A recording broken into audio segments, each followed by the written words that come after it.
Thank you so much for joining us today at our event, the LGBTI Safe Spaces for Rural Young People to Create, Celebrate and Grow. My name is Sheena Cahill, my pronouns are she and her, and I'm with Goshka, the President's Award. We're absolutely thrilled to be hosting this event today from Youth Work Laois's Youth Space in partnership with the Midlands LGBT Project.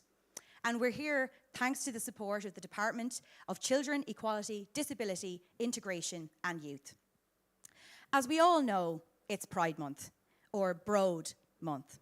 And it's a time to mark Pride, to celebrate our LGBTI people while also working together to educate each other, to look at how we best meet the needs of our community. And today, in particular, we're going to focus on the needs of young LGBTI people in rural Ireland. Goshka, the President's Award, is a programme supporting young people across a number of challenge areas: personal skill, physical recreation, community involvement, and of course, the adventure journey. Goshka is for all young people in Ireland aged between 14 and 25 years of age. As an organisation, we really wanted to respond to report after report which has shown that young LGBTI people and gender non-conforming young people in the age cohort around 14 to 25 really did need a lot more visibility, commitment and resources from every organisation in the country. For instance, in 2016, the LGBTI Ireland report indicated how high the rates were of young people who felt that at school itself wasn't a safe space for them to be themselves. So we wanted to make sure as an organisation that regardless of sexuality or gender identity, you could put yourself in the Goshka Award. So in 2019, we embarked on an ambitious plan to support and connect a group of young people on a creative journey, and we called it Like-Minded. These young people created pieces reflecting on their identity and the LGBT community as part of their Goshka Award. And we'll hear more about the process that they got involved in positively in a few minutes. But first of all, I want to introduce you to Christina, our partner in this event with Midlands LGBT. Thank you very much, Sheena. It's great to be here today for one of Midlands LGBT Project's first in-person and virtual events. I suppose Midlands LGBT Project was born in lockdown, and it was born from a need for safe spaces in rural Ireland for both young people and adults that are LGBT to come and to create that community that is often found in bigger cities but is just not available to them here in Laois, Offaly, Westmeath and Kildare, where we operate. So it's wonderful to be partnered with you today, and I'm excited to hear from everybody. Thank you very much.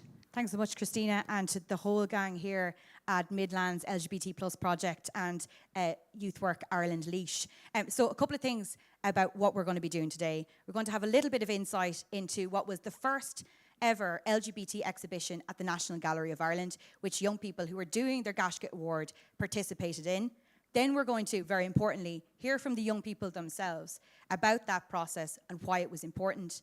And then we're going to talk to a panel of experts, people who are going to speak to us about not just the policy, but also the practice behind supporting young people in rural LGBT areas and spaces. So first of all, we're going to have a quick insight into the Like-Minded exhibition at the National Gallery of Ireland.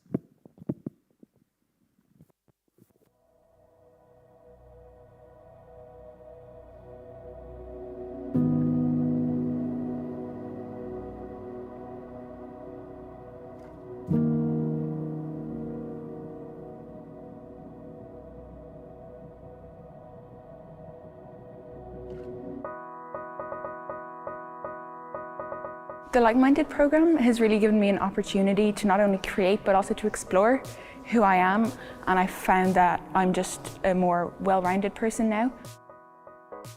I heard about Like-Minded through a friend of mine, and I thought it might be a great experience to strengthen my current relationships and meet new people and have new experiences. I'm really looking forward to the exhibition. Nerves as well, but we're trying to make a difference with it. We're trying to do something good with it, so. The gallery space is incredible. I walked in and I was absolutely mind blown. It's kind of really cool to be able to say my work has been displayed in the same place where there's a Rembrandt or Picasso. With my art piece, I want to tell people that the current restrictions in blood and platelet donation for men who have sex with men in this country is discriminatory. My art piece is called Acceptance. It's a story about learning who you are and being able to accept yourself despite maybe internalized or societal homophobia you may face in your life. I would like to inform, challenge and inspire people, especially with my art piece, because people just blurt things out. They don't realise of the impact, but hopefully with my exhibition piece, people will realise that what they're saying needs to be thought about thoroughly.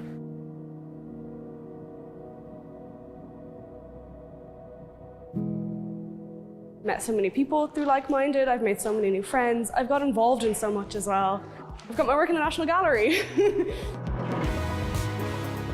I came in with friends and I left with even more friends, and we keep in touch because we have a group chat that's always active. I've completed the Bronze Award, and maybe once I reach college, I can maybe think about starting the Silver Award. I would like to tell my younger self that art really is for you. When you're given the opportunity to do what you truly want to do, you really flourish.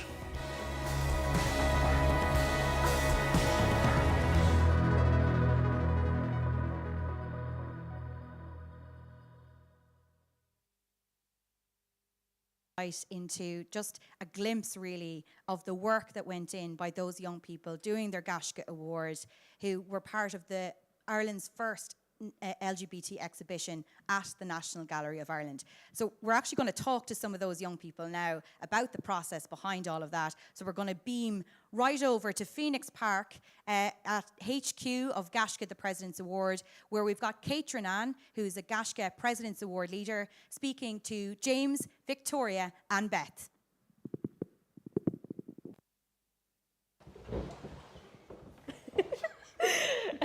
Hi everyone, welcome to our panel discussion. My name is Catherine Ann. I use she, her pronouns. I work for the National Gallery of Ireland. I'm the Tours, Talks, Training and Interpretation Officer in the Education Department.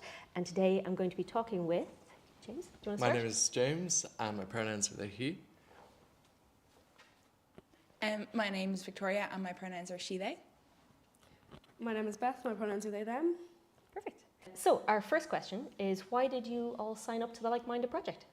I signed up because a friend told me about it actually. So not with school, but I was in 6th year at the time and had gone through 4th year, but that bronze didn't really work out. And also I wanted to have an opportunity to make some art with like-minded people, and that it was going to be seen and the community of it, because at the time I didn't get to really have anybody that was in the community of actually wanting to make art, and so that's how I got involved and I've been here ever since. So I got involved with Goshka and with Like-Minded as part of school, because in TY everyone's encouraged to do their Bronze Award, but obviously we were living with COVID, so trying to find something for your community aspect of it was quite hard. And our pal kind of came up to a few of us and was kind of so there's this group, it's online, it's for creative individuals, was how she phrased it. And I was like, that's smart. And we were kind of yeah, sign us up. So then we bopped along to the first meeting and we were like, we're staying. And So I got involved in Like-Minded because I had done my Bronze Award in 4th year in school, and there wasn't really a place in my secondary school to do our Silver Award. There wasn't really a lot of uptake. And I really wanted to do my Silver, so when the wonderful Marion came in to Belong To one day and kind of pitched this group to us, and she even kind of phrases we don't really know what it's going to be, but the group of queer young people doing their Goshka, so I decided to go along. I went along to the first meeting and been there ever since. what do you guys feel were the best things about working artistically as part of your Goshka journey? Well, I think as part of the exhibition for the National Gallery, there were a lot of difficult themes kind of talked about, things like working artistically, and was a really great outlet for that, because it meant we didn't have to learn how to kind of articulate a lot of the feelings like ourselves. We could put it into our art and we could kind of educate and inform people that way. And so it was a little bit easier, took a little bit of the pressure off us, because we wanted really desperately to tell our own stories, but that can be really difficult. So kind of working artistically let us do that in kind of like maybe a slightly easier way. And it also gave us a lot of freedom to kind of express not just our own stories, but also like our interests and our abilities as well. We got to kind of do what we were interested in and what we were good at, so it was really lovely. Yeah, and I think a lot of that came across in the variety of works as well. Like it was across all different artistic platforms, which is incredible. Victoria? So I think the benefits of working artistically was, as Beth said, it was kind of just an outlet for everything, because, you know, there's a lot of pressure when you come out to be like, okay, what are your labels? What are your pronouns? But it was just kind of like, I don't know who I am, and that's okay. But sometimes the artwork kind of helped me figure it out. Like at the beginning of the project, I was like, I am staunchly bisexual. And then around Christmas time, I was like, am I? But it was really nice because it was a nice outlet as well, because online school was like kind of winding down, but also building up at the same time. So it was just kind of like, oh, I'm going to just do, in my case, just do some more origami hearts, de-stress, and then kind of to see it all come together at the end in the gallery was just kind of like, wow. Yeah, it definitely had a wow factor. And James? Yeah, so working artistically for me was great because of the community aspect of it. We were all in it together and we all wanted to be there as well. We had the opportunity to work in our own mediums and also the safety of knowing that we were all queer or allies, basically. And like Victoria said, it was a case of, on our Zoom meetings, every week you just come in and some people's pronouns would change, some people's pronouns stay the same, and that was all safe and chill, and really allowed me to feel safe in the work that I was trying to create. And yeah, that was important because needed to feel safe with the subjects that we dealt with. Felt like cared for, yeah. So that was a great professional experience. Yeah, there's a great sense of collaboration between, even though everyone was working in different mediums and different processes, and in a lot of times different parts of the country, the collaboration still in those Zoom meetings and then eventually in person was incredible. So what was it like undertaking your Goshka with like-minded peers? I think for me, it really gave me a sense of community. It was kind of like, okay, I'm not in this big bad project alone. You know, there are people like me, like, because I joined the group with some people from our school. So like, okay, I knew them. But then meeting all the other people was like, wow, okay, so it's not just me and these 5 or 6 other people. There's a group of us and I'm going to be supported. And I could not have been more supportive. That's a lot of supported, but yeah. It was just kind of like every Thursday, I was just kind of like, oh my God, it's so good to see you. And it was like, oh my God, hi, you know? And it was just kind of like, yeah, I belong. So it was really nice. Perfect. And Beth? Well, for me, like it was the group, the community that we created, like very, very quickly from that first meeting. Like I didn't know anybody going in. Very, very quickly, we all got really close and we were all like really good friends outside of the group. And the facilitators of the group, you, Jer and Marion, like they absolutely went out of their way to create a safe space for us, did absolutely everything they could to make sure we were comfortable and we got what we needed. And it wasn't just about the work we were creating, it wasn't just about getting our Goshka Awards, it was like creating a space where like we were safe. And a lot of us were like, we were all young people, I was only 16, 17 at the time, like I didn't have that space outside of that group. As James said earlier, there was like people's pronouns changed as we went along, people's names changed as we went along, and it was always just taken in stride. It was never a big deal, it was never something that was like pointed out, it was just people were just comfortable and free to do what they wanted in that group, and it was like a whole community, and it was really lovely. Oh, James? Yeah, I think as well, yeah, the safety in groups like this is really something that's valuable. And I know it sounds kind of boring or official, like what do I mean with safety? But it's like, it's everything really when you don't have that support network in school or even I know in some people's cases from like home life, difficult home life, I didn't have the easiest, and going to the group, even virtually every week, was a great relief for me. And that was the big difference. And it's amazing. I feel like creating that safe space and that safety then let the Goshka journey sort of flow really nicely. It all sort of came together quite naturally, and you guys worked really hard at it, obviously. But it meant that was just consistently like embedded underneath it the whole time, which made it a whole lot of fun. So for anybody listening in who supports LGBTI plus young people, why would you encourage them to use Goshka? Yeah, I definitely encourage for people listening in to use Goshka because it is just so robust. It's oriented towards you and what you want to do.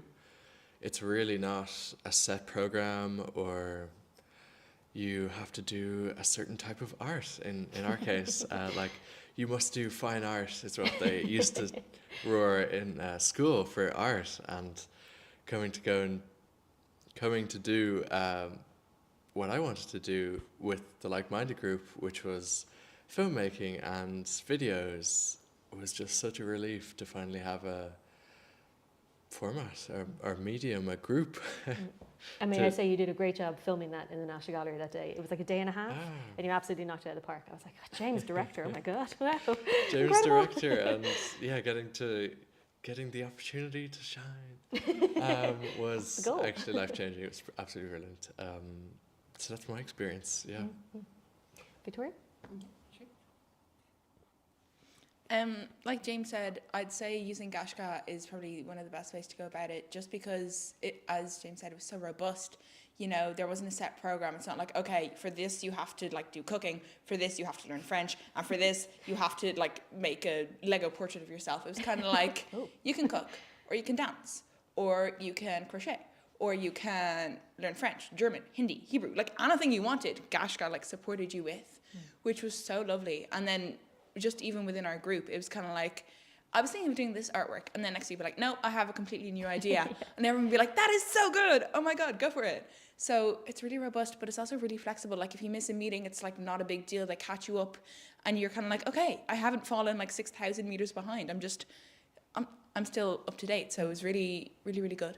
And I think there was a good few people during the whole run of the kind of both phases of it, I guess, that were doing, you know, leaving cert exams or college exams or junior cert exams, whatever it might have been. And we just knew, okay, for those months, we won't hassle, we won't fuss, we won't do anything, because then by the time they're ready to come back, we'll get it all sorted. It'll be absolutely no problem, which I think definitely helped you guys. There's a lot of like, oh Lord, at certain points. So yeah, I think it balanced out. And Beth? Yes, so I think just the Goshka program is like super, super adaptable to like the people that are completing it. So like when I did my bronze, I did it in school. It looked completely different to what I did for my silver. It's completely like interest led. So like what you want to do, you like run with it. You know, like you get like, I did crochet. Like nobody else wanted to do crochet, but I got to do it as part of my Goshka because that's what I was interested in. It's not a case of like, this is a really strict deadline, you must have everything done, you know, like it's kind of, it's understandable that like life happens, exams happen, you know, a global pandemic happens, you know, like things can run at a completely different timeline than what you thought they were going to, so you can do what you're interested in, and like there's a super flexible timeline and all, which is really nice. So there isn't the like pressure of it. Yeah. And the Goshka leaders want you to succeed. Like that's like the Goshka leaders here, and then also the pals. Like our goal is we want everyone to do really well. Whatever the really well or the success looks like to them, that's what we want to have. Yeah. So has being involved in like-minded changed you guys in any way? And if so, how specifically? Absolutely. When I walked into the first meeting all the way back in March 2019, I was quiet, I was shy, and I don't think anyone would describe me as quiet now. And as well as that, I've talked at different events, different videos, different things about like-minded and about our exhibition, and giving us that voice as young people was really important, and like has definitely given me way more confidence and like allowed me to take up space. Like we deserve to have our story told by us, and like I didn't even know that before. You know, like that's really lovely that we we're all like supported and like encouraged to do that. So I think I have way more confidence, and as well I've a whole new group of friends and wonders for me. Amazing. Yeah, absolutely. Victoria? As cheesy as it might sound, I've definitely become more well-rounded person.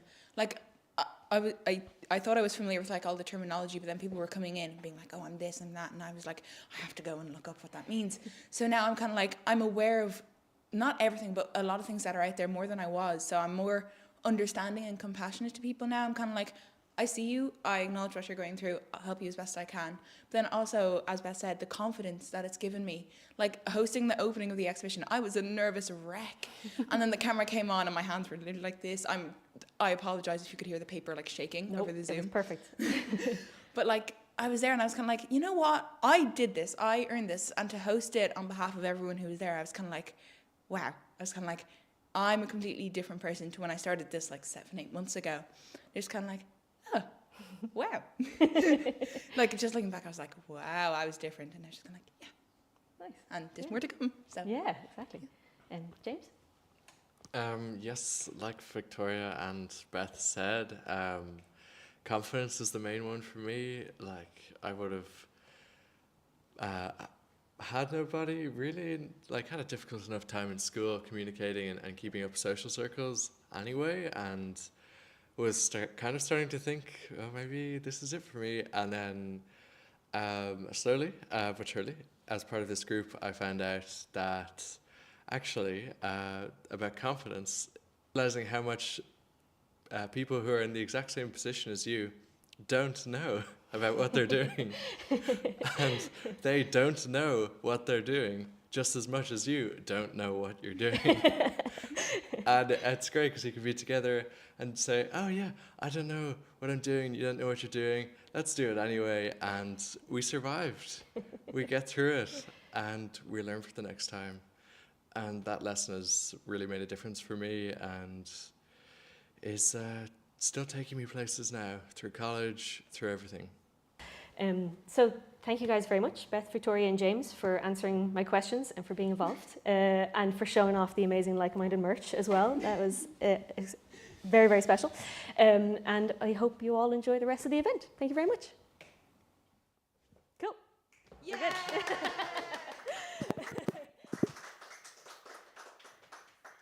Absolute legends. And James, for what it's worth, I don't think any of us know what we're doing most of the time. So to be fair, I think that was an incredible panel discussion with some young people who are Goshka participants at the minute, who used, I suppose, the Goshka Award as a way of exploring their identity, figuring stuff out. And then, of course, you know, for them, it was an opportunity to have their artwork in a really incredible space like the National Gallery of Ireland. But there are ways we can replicate, you know, what was done through Like-Minded in so many ways locally. And, you know, one of the main reasons why we're here today is to talk about, you know, the resources that are available, the ways we can connect and support with our services and the things that we do and the best practice already in the area. So we've got some great people on the panel today. A hybrid event, very truly a hybrid event. So we are sitting here in Portlaoise, County Laois. We've got other people beaming in from various other parts of the country. I'm going to do a quick introduction now to them, and then they'll say a few words themselves when I ask them the first question. But we've got Christina and Sam with us here on the hot couch from Midlands LGBT Project. We've also got Hannah from the Transgender Equality Network of Ireland. And they're all on the couch. And then coming into us live via Zoom is Rebecca from Jigsaw and Stephen from Belong To. So I'm absolutely delighted to have a class crew with us today to have a bit of a chat. And if you're watching on YouTube or you're following us online, please use hashtag Broad B or O Father D 22 to be part of the conversation. And if you're on YouTube, please do, you know, submit your thoughts and your questions, because we'll have a bit of a Q&A at the end. So I'll start off with you, Christina. How does Midlands LGBT Project, kind of a new enough organisation, how are you going about supporting young LGBTI people in this area? Thank you, Sheena. Yeah, so we work across Kildare, Laois, Offaly, and just as of recently, Westmeath. So I suppose our approach is to help facilitate with people that are working with young people, to help get them trained up to make inclusive spaces, to help enable them to create spaces for young people that fit the young people. So we work with spaces like this in Youth Work Ireland Laois, who run multiple LGBT youth groups here in this space, with Youth Work Ireland Tullamore and across the Midlands, and kind of get involved with all the stakeholders, try to bring them all together, because it's events like this showcase that no one organisation, Midlands LGBT Project, can't run all inclusive spaces across the Midlands. Goshka can't do the same all across Ireland. So it's so important that we signpost and that we know what everyone's doing, and that we're all on the same page to be able to support young people in the best way that we can. Thank you so much for that, Christina.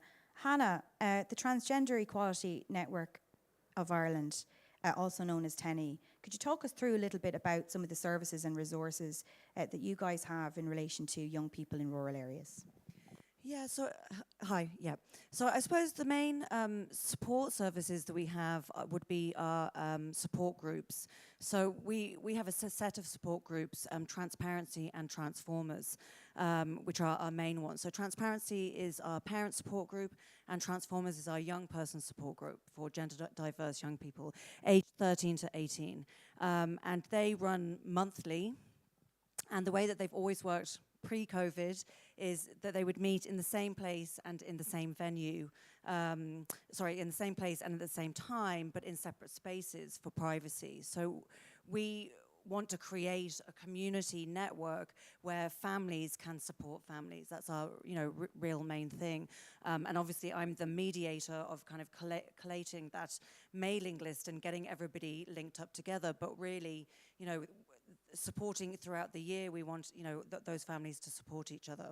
So at the moment, our Transformers groups work in Dublin, Cork, Waterford, Kerry, Cavan Monaghan. We tried over COVID. We linked in with the Rainbow Youth Club over there, but it was difficult to get up and running, and I think that COVID had a little bit of a part to play with that.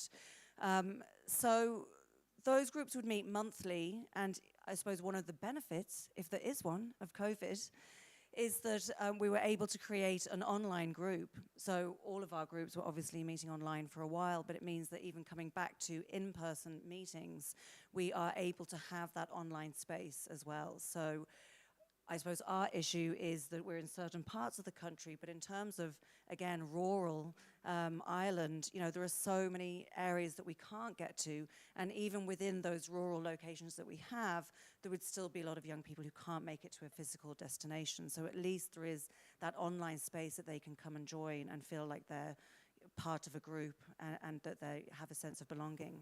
And if you're a parent of a young person who is trans or non-binary, or if you're a young person, where can you go to get that support or to contact TENI? Yeah, it's contacting me. I'm not being the gatekeeper or anything, but contacting me really, because I can add them to the mailing list, which means that in terms of when events are happening or our support groups, they get notifications of the location of that support group or the time and date if it's an online space. We do have an online support group for parents as well, because for the same reason, those who can't make it to a physical location. Thank you so much for that, Hannah. I'm going to go to Stephen now in Belong To Youth Services. Stephen, the same question for you. What kind of services and supports do Belong To have that people should know about, particularly for young people in rural areas?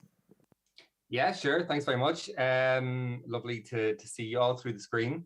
And thanks for inviting us here tonight. So I suppose for us in Belong To, we call ourselves the National LGBTQ plus youth organization, and that's a big remit to give yourselves as an organization. So we're constantly trying to see how best we can reach as many young people where they are. We're very conscious. I think we have to remain very conscious, like you mentioned at the start, Sheena, about that idea of the drain towards Dublin or to Cork or the cities that I think historically that has being seen to be the only way for many queer people to be themselves is to leave where they're from and come to a city. And I think what we've seen in the last couple of years is that that doesn't have to be the case, which is brilliant. And there's some wonderful communities that are growing very strong in rural parts of the country.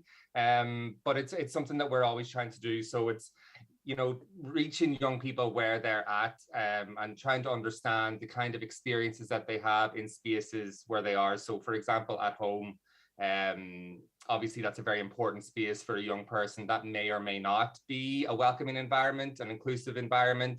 And we're quite limited in what we can do in that space. So that's not to say we can't do more, but then thinking of where else they are. So they may attend youth services. So Belong to Ourselves, we run 4 weekly youth groups, but they are based in Dublin city centre.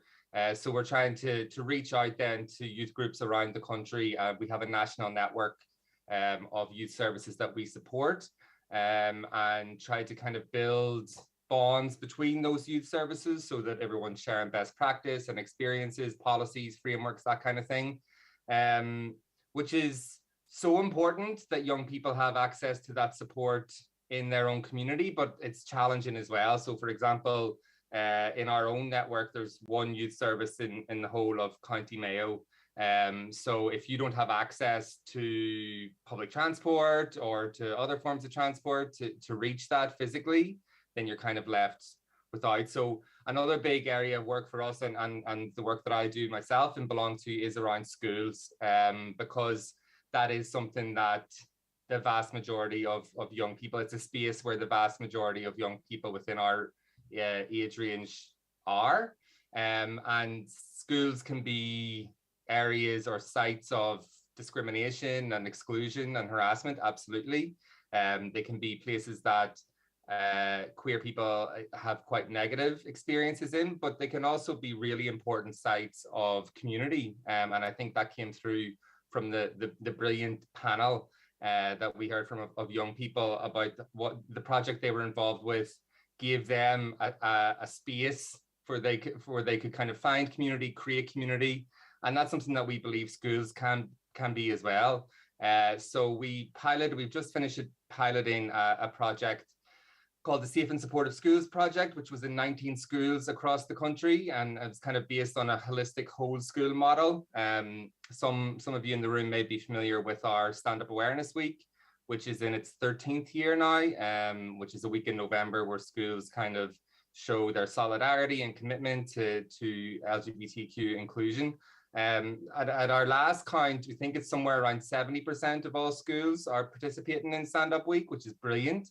But research that we did in 2019 as part of the School Climate Survey, as it was called, showed that 68% of young LGBTQ young people don't feel safe in school. So clearly Stand Up Week isn't enough. It's a start and a really important start, but it obviously isn't doing everything that we need it to do. So that's where the kind of idea for this holistic whole school model came from. And so we piloted that for 2 years in those 19 schools, like I said, throughout the trials and tribulations of COVID and school closures and all of that. And it was really, really successful, and we learned a lot from that. So we just about a month ago launched the kind of next phase of that. We were hoping to run it with 35 schools across the country. We were inundated with applications, so we're taking 41 now, and then there's another 50 or so on a waiting list, which is kind of scary but amazing as well. And what's so heartening is to see the geographic spread of those schools. So from like the most northern tip of Donegal to very rural Kerry, it's not all just within Dublin City. So we're really excited, and I suppose in the same way that we have this national network of youth services, what our vision is that there's a national network of schools where young people themselves, but also their parents, guardians, caregivers can look at themselves on a map and say, okay, in my area, wherever that is, within a few miles, I know that these schools have been accredited, that they've undergone this kind of process of inclusion, and it's somewhere where my young person or myself can be safe to be myself. So much for that, Stephen. look, I suppose everybody here is talking about the safe spaces, safe and supportive environments. Obviously, Rebecca, from a youth mental health perspective, that safety really does, I suppose, come in.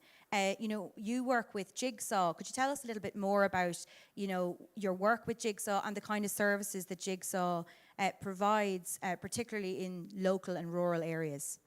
Yeah, absolutely. So Jigsaw, we're the National Centre for Youth Mental Health. So our area of work is working with and for young people aged 12 to 25, looking at kind of mild to moderate mental health difficulties. So my area, so I'm Youth Mental Health Promotion Manager in the communities kind of side of things. And so I would look very much at promoting and supporting young people's mental health, and where the phrase we use is where they live, learn, work and play. So kind of looking overall at their social environment. And I suppose Jigsaw as an organisation, we have 14 services around the country, and again spread. I'm sorry, I don't know if you can hear my dogs there in the background. Apologies, I gave them some pig's ears earlier and it was keeping them quiet until 10 minutes ago because they knew I was coming on screen. So basically we have services all over the country. We have from, you know, as Stephen was saying, we've got services up in Donegal, down in Kerry. I have a whole list of them here, but you can actually see the full list on jigsaw.ie.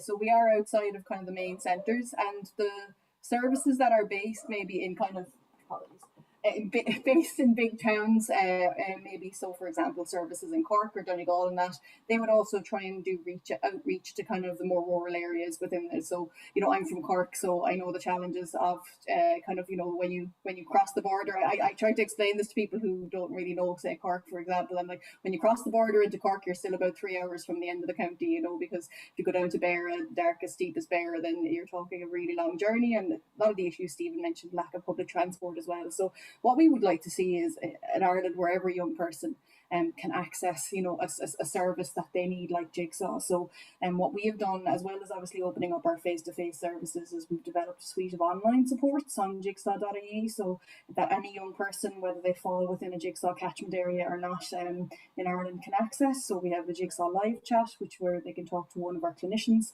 We have group chat, where, you know, facilitated discussion amongst their peers around different topics. There's also an awful lot of support information up there, articles, videos, animations, kind of co-created with young people a lot of the time as well, around a lot of different topics. And I suppose we were only talking about this the other day, we challenge young people to find a topic that isn't covered at this stage now on jigsaw.ie. There's a huge amount of content there. And I suppose another really important part of our work in Jigsaw when it comes to supporting young people is actually supporting the adults around them as well. So building the capacity of adults to promote and support young people's mental health. So we would provide kind of education workshops, programs, online learning as well, e-learning for adults who work or volunteer with young people around promoting and supporting young people's mental health. So we would have a very comprehensive schools program. My colleagues in the schools team have their One Good School program, which is present in 150 schools this year, which is a whole school approach to promoting and supporting mental health. And then as well, myself and Stephen are familiar with each other because Belong To and ourselves have an ongoing collaboration around building capacity of adults to support and promote the mental health of LGBTI young people. That started off as a day-long face-to-face workshop, which we've been delivering since 2016 now, and then obviously with COVID we had to pivot that, so it's currently an online offering with an optional live Zoom. And I know Sheena's participated, and a few of the other Goshka staff have been on board as well, so they'll hopefully endorse it. But so a lot of that is available on jigsaw.ie and more information around that. So for us it is about trying to provide supports to young people, but also it's actually very much around trying to build the capacity of the adults around them to be what we call in Jigsaw the one good adult. Sorry, I don't even think you can see it with my virtual background here, but I'm merching it up here with one good adult mug. So that's very much what we're about. It's not just about the individual young person, but about the environment around them. You're dead right, Rebecca. And obviously, you know, even within the Goshka programme, the One Good Adult principle is very much part of our President's Award leaders who support, you know, thousands of young people through their Goshka Award every day and every year.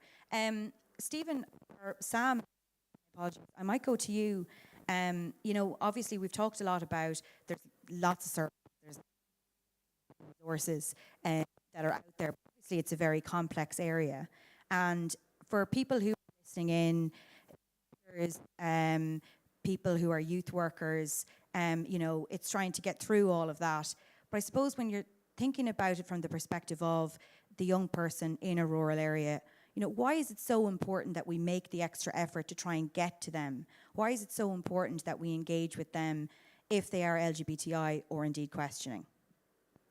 Well, it's a hard enough time being a teenager, but on top of that, in a rural area, that compounds. Even in a rural area as an LGBT adult, obviously our organisation sees all the obstacles they face, but on top of that, as a young person, a teenager, you don't have access to as many spaces, you can't drive to them, you can't just take a day out in Dublin to find these spaces with other LGBT youths, so that's a big issue for them. There's nowhere where they can flourish, and if there isn't a space made for them in schools or in many of their home lives even, then where can they go to be themselves? And that's a very hard stress on top of the normal issues a teenager would face. You were showing me before we started here the secondary school LGBT plus guide that Midlands LGBT Project produced, and obviously, you know, other organisations like Belong To have also produced incredible resources, as Stephen was discussing. But maybe could you talk to us a little bit about some of the highlights here, some of the main takeaways that, if for people who are listening who are really only learning in this space now, what would be a couple of things that you'd say really speak to you from this guide? Well, it is full of resources and signposts to different organisations relevant to our local area, I suppose, in the Midlands, which is the benefit of having our own guide. Alongside those other guides, it also includes the do's and don'ts for teachers and youth workers and things like that for dealing with LGBT students, because a lot might not know and be coming from a well-meaning place but don't even know where to start. It also includes a checklist for schools to get an idea of how inclusive their space might be. And that checklist has things like, is there spaces for maybe gender non-conforming or trans students, to like changing rooms and bathrooms? Is there spaces they can go where they don't have to pick between the binary? Are adults in the school, like teachers and staff members, do they feel comfortable being out in that space? And if they can't be, then how can the students be? So it goes through a whole comprehensive list of different things like that as well. Hannah, for you in Tenny, you know, why do you think it's particularly important to try and go that extra mile for young people in rural Ireland? Yeah, well, I mean, I agree with everything that Stephen and Sam have said in regards to school. A lot of my work would centre around working with schools and organisations who work with young people, providing trans awareness training, also providing support and guidance on particular situations or ongoing support. And I love the fact that, you know, adults are reaching out when they feel a little bit stuck or they're not quite sure what to do. And I'd much prefer that adults are doing that rather than assuming that they've got the right, you know, they know the right thing to do every situation. And I think the one thing that I'm always saying is, you know, every single person is unique and an individual, and it's not one size fits all, and you have to be asking that young person, you know, first and foremost, ask them what they need, what the support is that they need. But I suppose, you know, for rural young people, again, you know, it just can feel so isolating. And I suppose a lot of the situations that I come across is that even families feel isolated. And if they're in rural Ireland, it might not be safe for that family, or they might not feel safe in even, you know, having a gender diverse young person. Or can I tell my family even, you know, grandparents, parents, aunts and uncles, is that safe?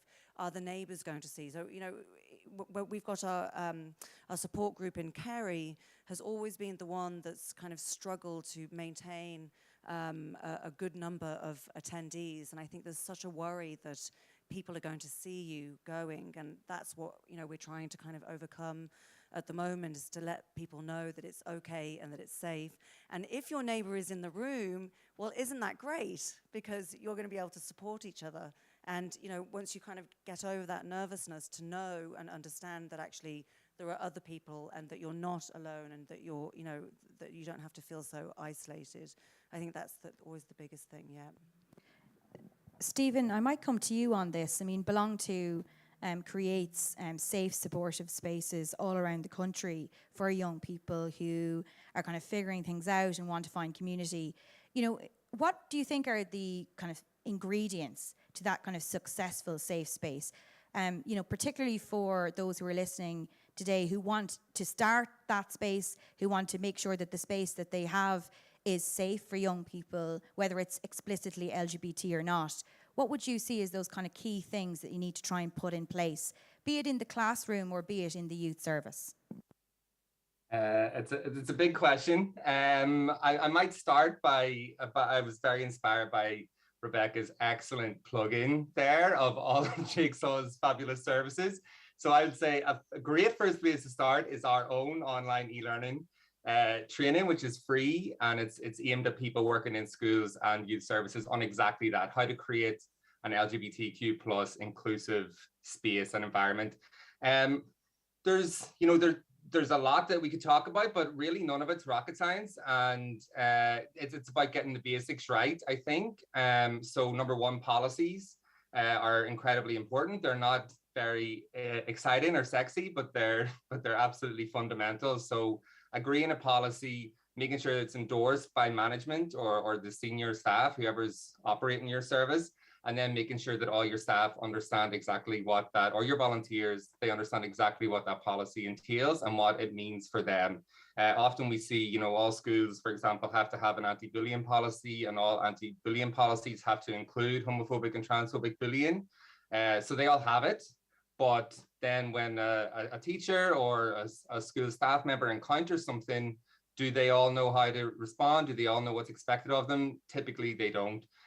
So getting the policy, which doesn't have to be 500 pages long, making sure you've covered all the basics about how you want young people in your service or in your space to feel, what they can expect, what they how they deserve to be treated, and then making sure that everyone who's working with those young people understand exactly what that means. I think training is really important as well. That's come up a couple of times. Hannah was talking about the risks, I suppose, of someone thinking that they've read something or heard something and now they know how to apply that to every single young person that they encounter, and then kind of the opposite of that as well, which is some very, very well-meaning strong allies who are absolutely terrified that they don't know absolutely everything, that they're going to offend somebody, and they end up kind of saying nothing as a result. And I think the vast majority of LGBT people, young or old, would say that as long as it's done appropriately and respectfully, they'd much rather be asked the question and given an opportunity to say what they need, or how they feel about something. And we all know the difference. And it's something that I always say when I'm talking to teachers.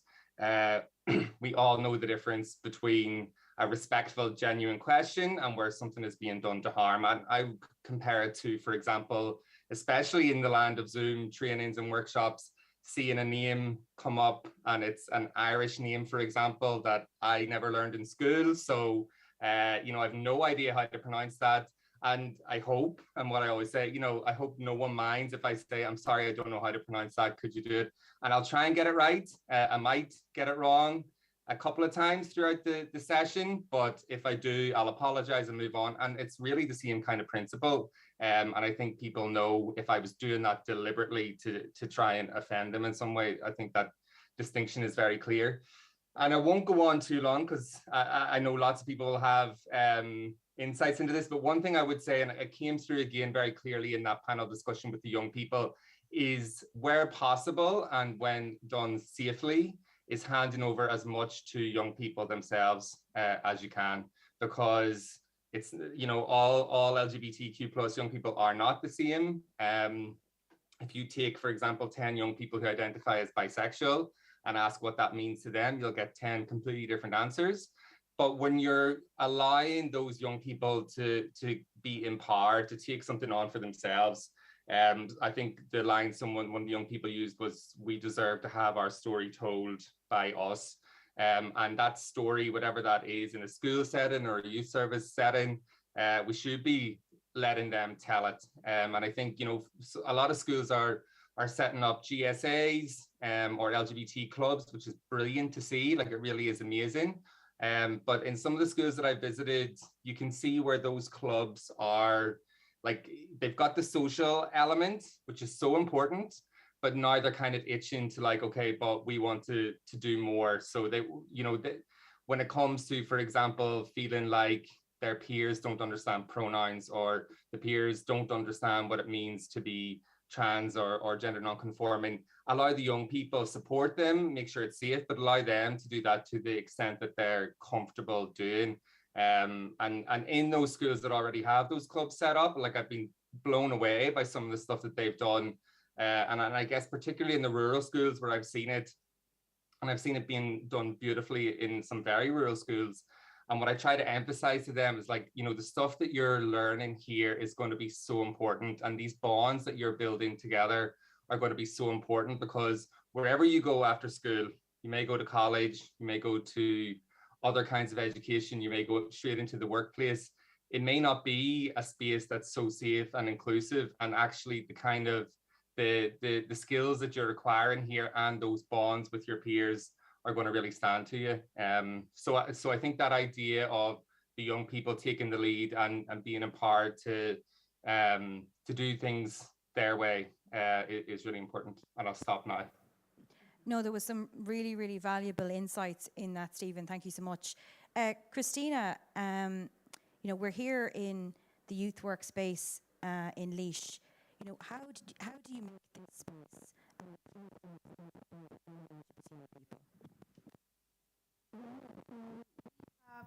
We have a couple of groups, LGBT groups, that use this space for different ages. And Stephen made some great points there. You know, they lead all of their groups.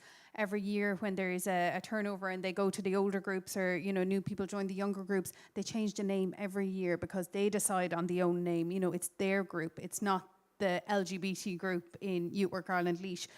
It's belonging to the group that is in that group at that time, and that changes. That can change every week with them, or it can change every term with them, but they are responsible for, you know, what they want to do. Is it a group, you know, that come in and talk about their, you know, their gender identity or their sexuality, or is it a group that tie-dyes t-shirts and makes cupcakes every week?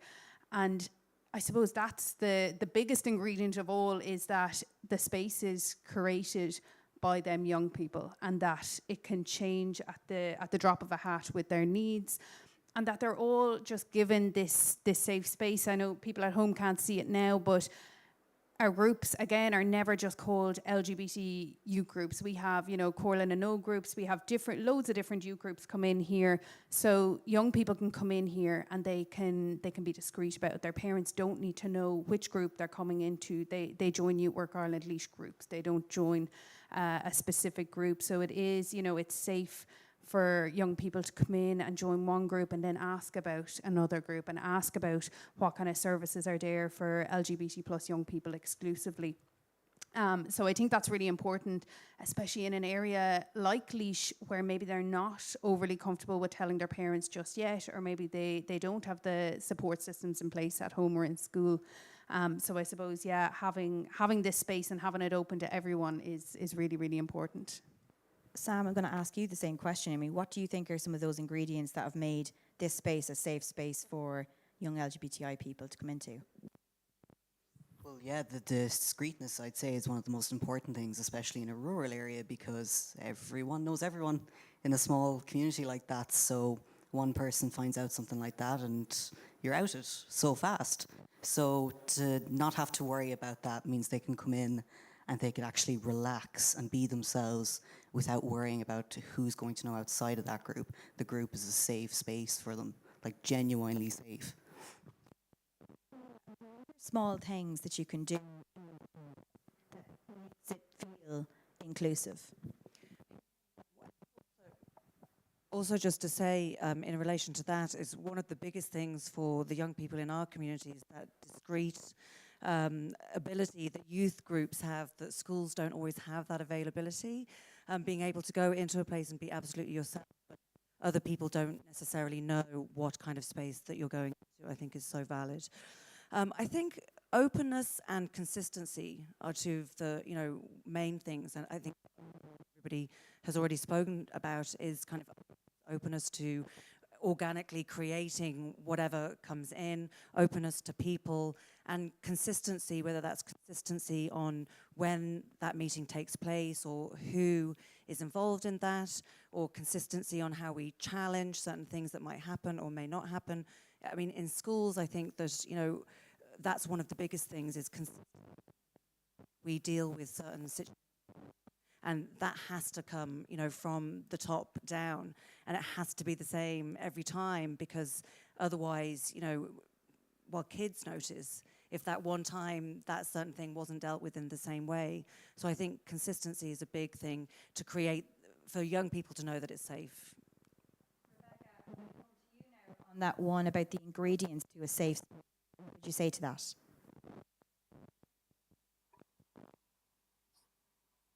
Sorry, Sheena, I wasn't sure if you were talking to me. Sorry, just your microphone cut out, but I wasn't sure if you were bringing me in there.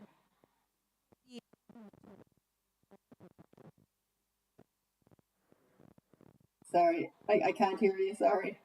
We will come back to you. I can hear you now. Oh, brilliant. What do you think are like the ingredients to a safe space, Rebecca? Yeah, no, I kind of assumed that was the question, but I just wanted to be sure.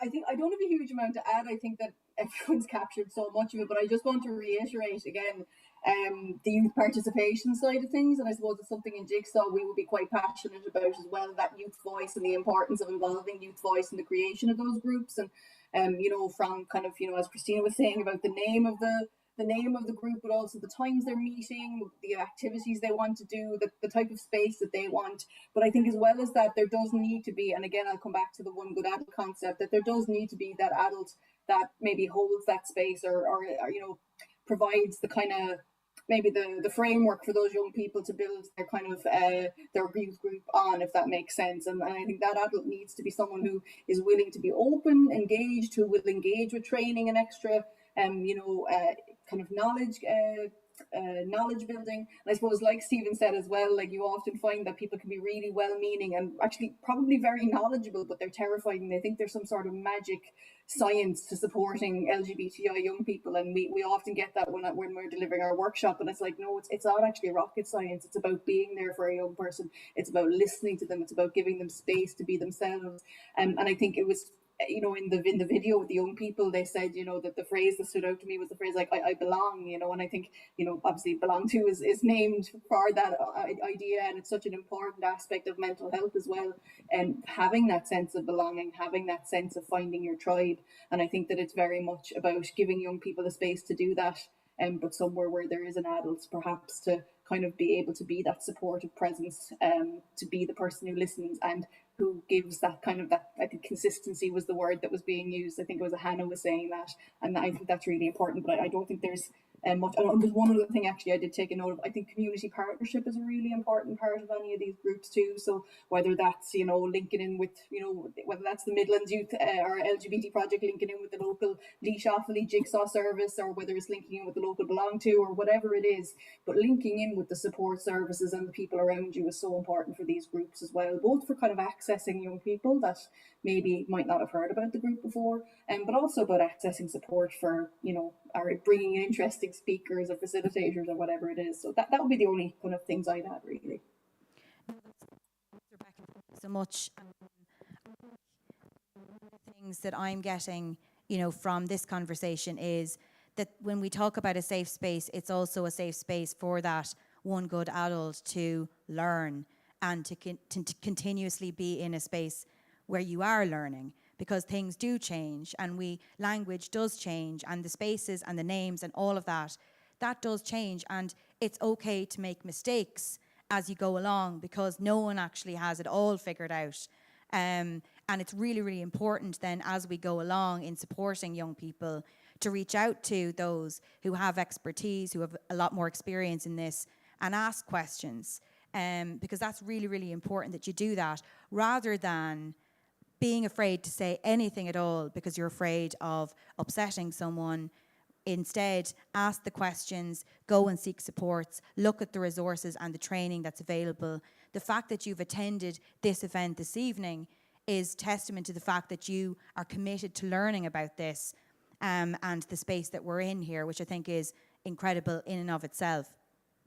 Hannah, I might come to you with one of my last questions before we go to Q&A. And on that note, please do pop us some more questions into the YouTube comment section if you're coming in via YouTube. Just looking at, I suppose, some of the ways we can support young people who are not out yet, who are very much figuring it out. How do you support that young person. Perhaps if, you know, you think they might be in the LGBTI community, but they haven't said it to you, you've spotted that. You know, how do you make sure that they feel supported? If it's within a school context, it's finding those spaces where they can be confidentially supported. So usually, you know, the guidance counselor office is a safe space. Maybe, you know, any of the classrooms are a safe space when, you know, students aren't in that classroom. So finding those ways that that student can be, I suppose, affirmed and supported in a way that still keeps them safe. Obviously, never outing anybody to anybody else without their consent is, you know, is the obvious big one as well. And, you know, and this, again, going back to youth services, like we're always advocating for youth services. They are one of those spaces where young people can come and explore or experience and find out, you know, who they are without maybe other people understanding exactly what that youth group is about. And I think that, you know, that discreetness is really important and so beneficial. So I think Stephen said it a little bit earlier, no organization can do everything. And so I think that, you know, when we do these types of things and when we're working together, that's really when we're coming together entirely, because we can only capture one bit. We advocate for services around Ireland. And of course, you know, other organisations are doing the same. We work with Belong To as well, and with Jigsaw, and you know, vice versa. So I think that, you know, that's really how we create an inclusive and supportive environment. For you about supporting young people who might not be out yet, you know, what would your advice be? Well, as the others are saying as well, confidentiality is key, first of all, because if there isn't that trust there from the start, they're not going to come to you for support to begin with. So if they know that they can be open without worrying about the information being passed on to, say, their parents without their permission or to other adults, then that's obviously key, first of all. And then, as we were saying before, consistency, knowing that they have support there and that they're, for example, teachers and stuff, even just using inclusive language kind of signifies that that's someone that they might be able to approach to begin with. Sam, talk to me a little bit more about what do you mean by inclusive language there for a teacher or a youth worker? It's those small things at the beginning that, like, other children and young adults might not pick up on, but an LGBT young adult will absolutely pick up on. So, for example, even just things like teachers using boys and girls instead of students, or PE classes splitting up students based on gender and things like that. They make all the difference, because it might signify to some kids in the class that they're not being even considered, that they might be completely invisible, while adults using that inclusive language, it signposts to those young adults that this is someone they might be able to approach without outing them or without making it obvious to students who they might not feel comfortable knowing and things like that. Christina, do you think that visibility around attending things around Pride Month like this is important for young people who might be looking up at their adult mentors and being able to see that they're participating in those kind of things, so showing that inclusivity and that safety again? Absolutely, Sheena, and I suppose all year round really as well, and that's something, you know, we have a parent support group for parents of LGBT plus young people, and, you know, often when they call and stuff, I ask them, do they want to come to, you know, our next community event as a family, because it really just shows that young person that their family is, you know, solid and so supporting of them, and, you know, and they can, if you can't see it, you can't be it. And if young people can't see other LGBT adults around them, other LGBT young people, not in Dublin, not in Cork, but if they can't see it in Portlaoise or in Tullamore, then they don't know what they can be. All that says to them is, well, I need to go to Dublin if I'm going to be gay or if I'm going to be trans. That's where they are. And I suppose, you know, Dublin Pride and the bigger prides have such an important place, but it's, I think, the really localised events and groups like ours linking in, like Rebecca said. I often get phone calls from Jigsaw and vice versa, and that's, you know, what's really important. The same with Tenny and Belong To, that we're all working together to bring these spaces to the young people, not the young people to the spaces. Thank you so much for that, Christina. I'm going to go to Q&A now. So if there's any people here in our audience in Portlaoise who want to ask a question, please just put up your hand. Or if we've got any additional questions from YouTube, please do pop them in. But while we are going to that, I'm going to thank Sam very much for your participation in the panel today, and welcome Marion Irwin-Gowran from Goshka, the President's Award, to join us to talk maybe a little bit more about, Goshka, the President's Award, in the context of this. So, Marion, I'm going to get you a microphone there. Marion, you were involved in the like-minded project that we saw at the start of this. Obviously in that context, what was used as the tool was art and creativity. Did you find that was very useful in terms of helping those young people with a bit of structure and giving them an opportunity to kind of talk about their identity in that way? Yeah, I suppose. This is Sheena. I suppose in the first instance, like-minded came about, as has already been said, to support young people to find themselves in Goshka, because we know Goshka exists primarily across secondary schools, but in youth services as well.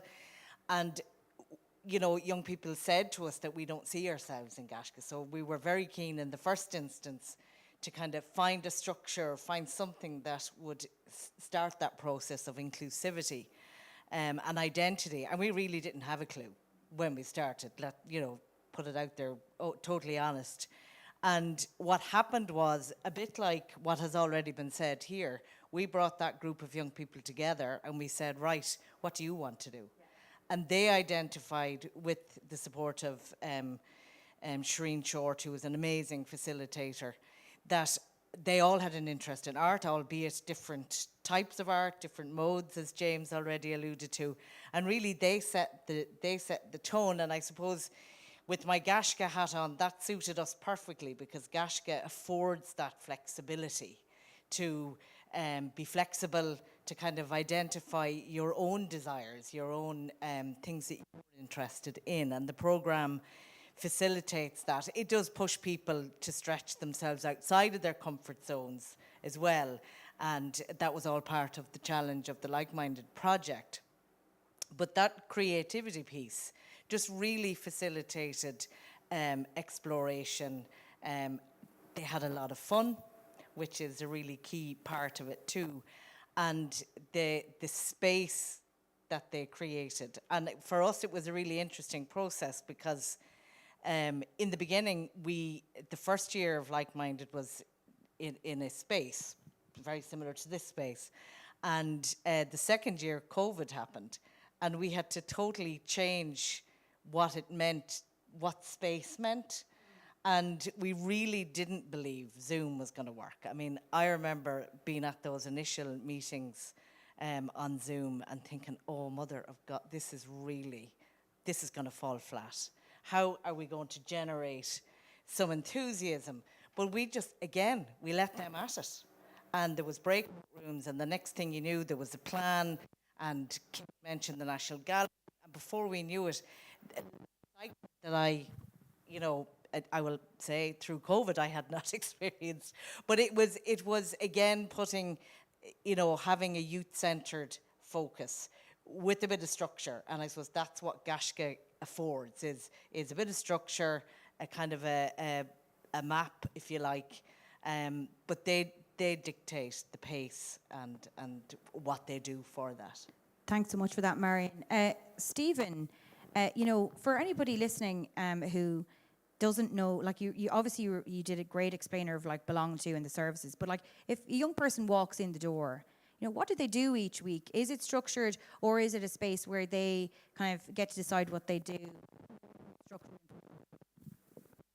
It's both, really, and that kind of mix is very important. So typically the youth groups run for 2 hours, and the first hour will just be social chat, messing around, doing whatever you like, being young people, basically.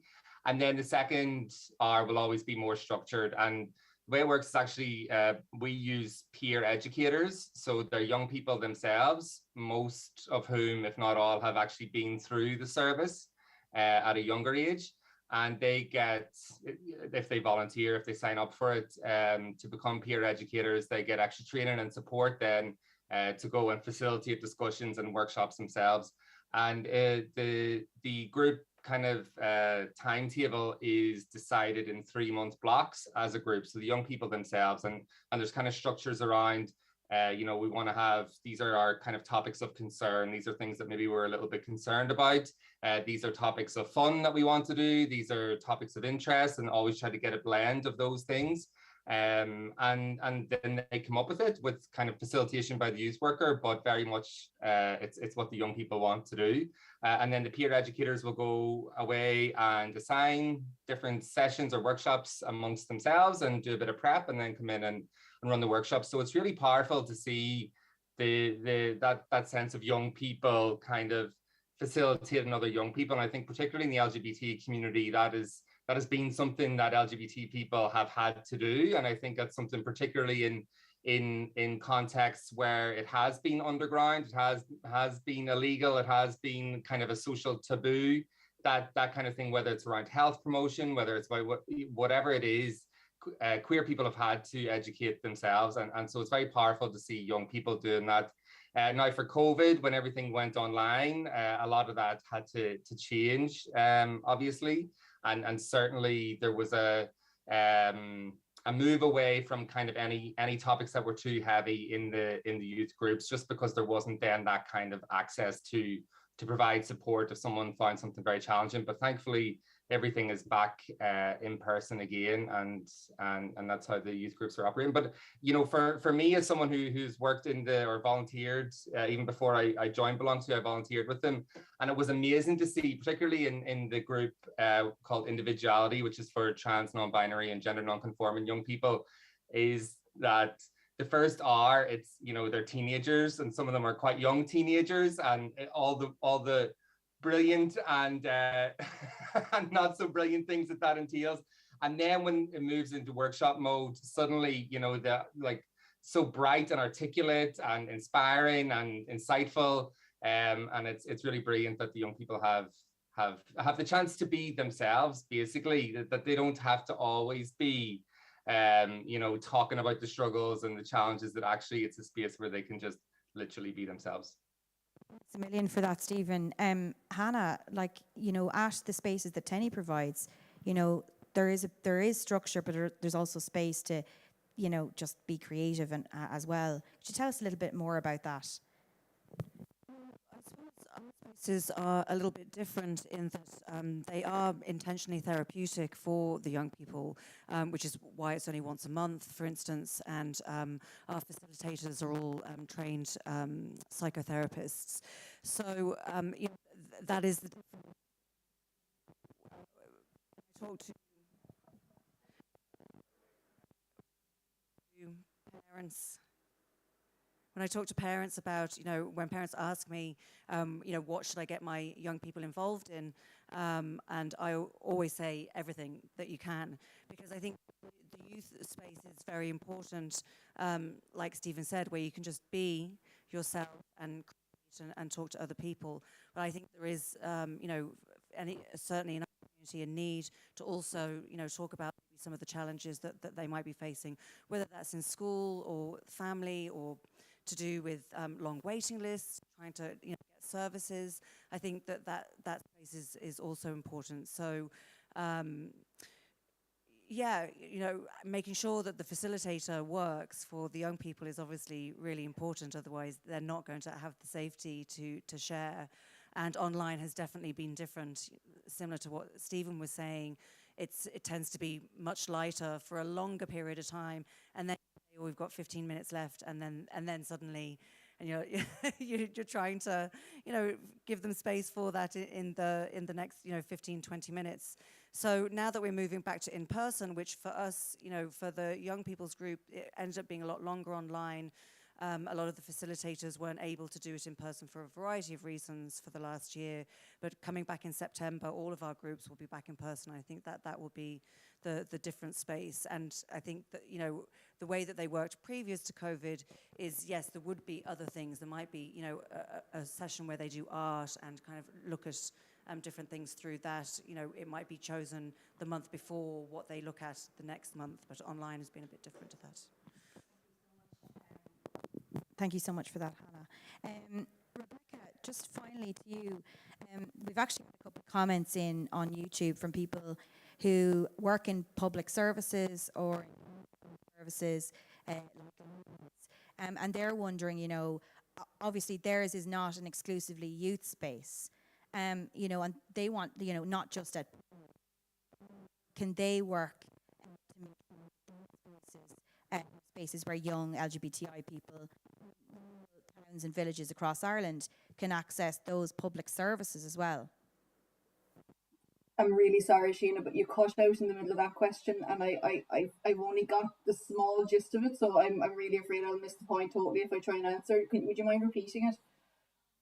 In terms of public services and I can't hear you, sorry, Sheena, the microphone is... You're absolutely grand. I'll go to someone in Sorry. studio.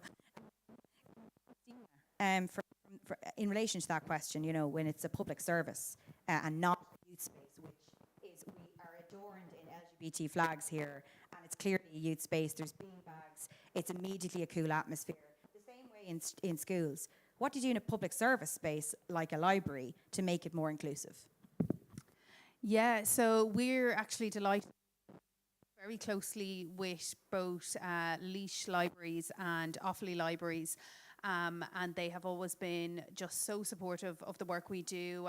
A lot of trained by us, and they've always been so proactive, which is really, really wonderful to see in rural Ireland. And it's not just in the bigger towns. You know, we've had, you know, libraries in Birr and small places ring us up and ask us for recommendations on LGBT books. And I see this month they have pride displays in the library, and it's stuff like that that, you know, Sam spoke earlier that, you know, a lot of young people, a lot of adults won't notice, but you can be guaranteed that that LGBT young person or a young person that's questioning will see that flag that they have in there in the first 5 seconds. They'll clock it as a safe space. It doesn't need to be spoken.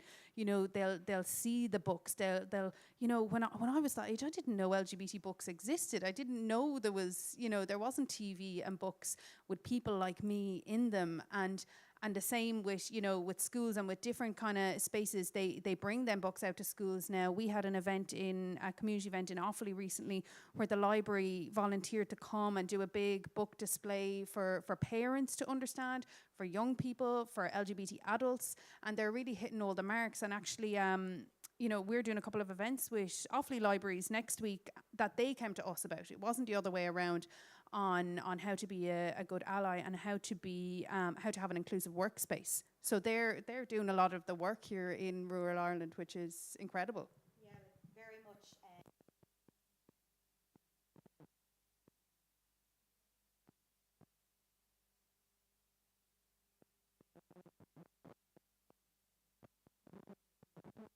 Whether it be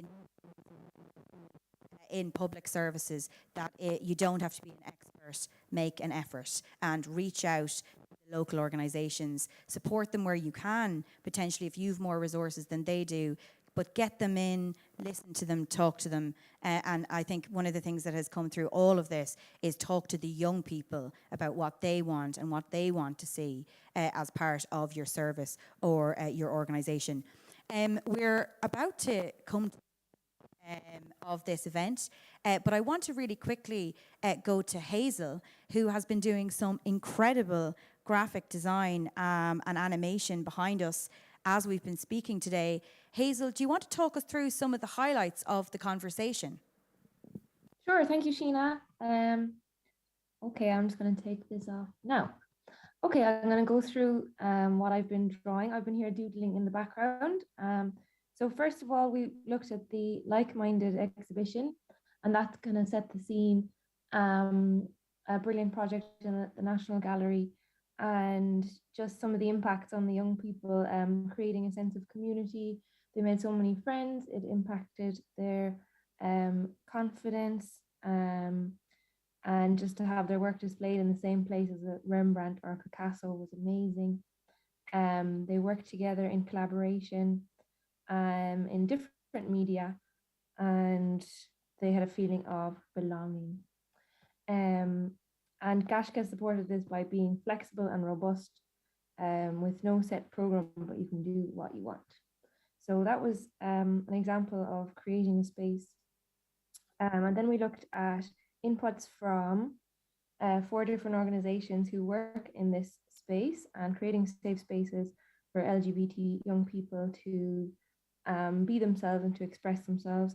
And they focus on the need to reach young people where they are, not to be just located in cities and big towns, but particularly as public transport is an issue, finding young people in schools and youth services, and reaching remote places like Donegal and Kerry, for a vision of an Ireland where any young person can access the supports that they need.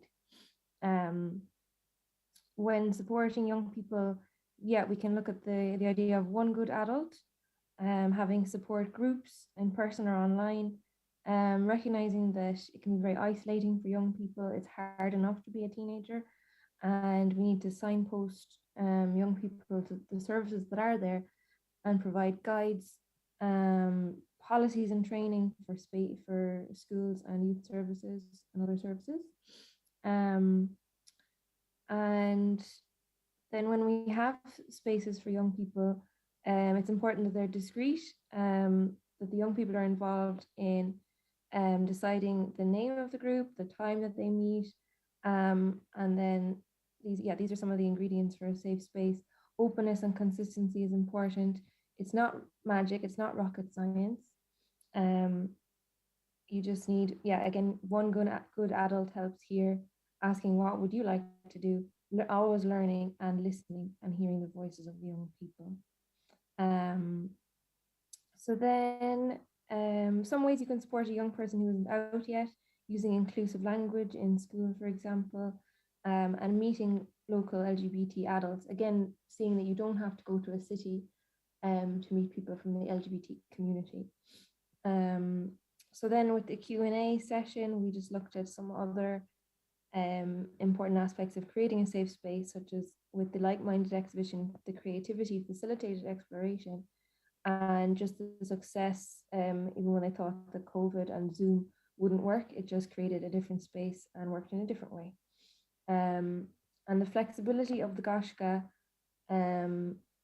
flexibility is really important, like having some structure, but then also flexibility in these projects. And then it leads to opportunities for peer facilitation, and which is what there's always been a tradition of in the LGBT community. The importance of just talking to the young people. Don't be afraid. It's not magic or rocket science again. Even something just as simple as having a flag in the space will make all the difference. So that's my visual summary. This will be used, this will be turned into a report on this project, and it'll be used to support your amazing work going forward. So thanks all very much, everyone, for sharing, and I'll go back to this view now. Hazel, that was absolutely gorgeous and reduces, thank you.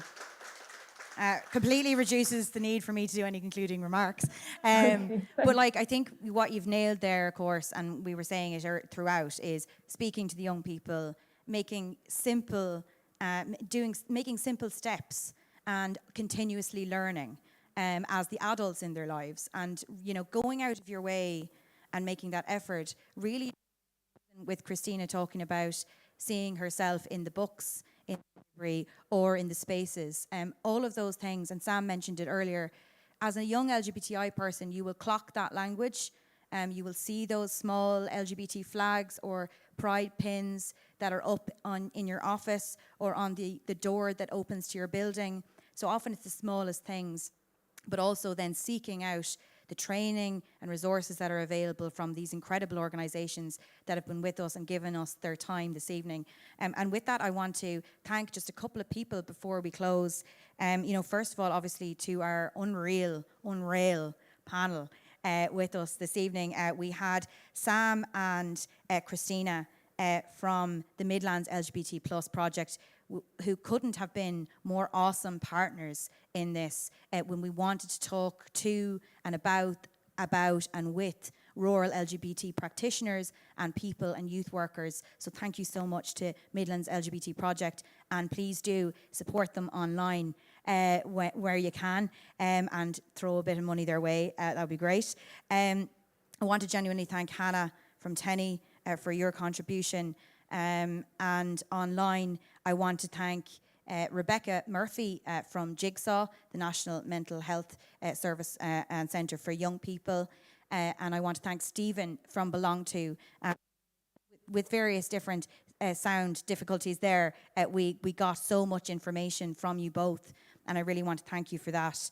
And obviously to the Goshka team who are behind the scenes here, everybody who helped out, Carol, Marion, Mary, Jer and Emily behind the scenes, and on the sound and video we've got Plural doing the sound and tech, and also Shane Barr, who came to us with the video from Phoenix Park with the young people earlier. So thank you so much, and also to Hazel, who nailed that animation there. And I want to flag as well that we had a lovely group of people here in Portlaoise with us, inclusive of members of An Garda Síochána from the local area, and we really do appreciate that. There's so much learning for all of us in this, and the more we can do this kind of event, the better, and you're all class. So thanks very much from me. If you have any further comments, hashtag BROD, BROFATHERD22, and this will be available online after the event. On YouTube, on Goshka's YouTube, and you'll find it on our social media at Gaisce Award. So thank you very much to everybody for an amazing event, and again to Midlands LGBT Plus Project. What legends. Thank you.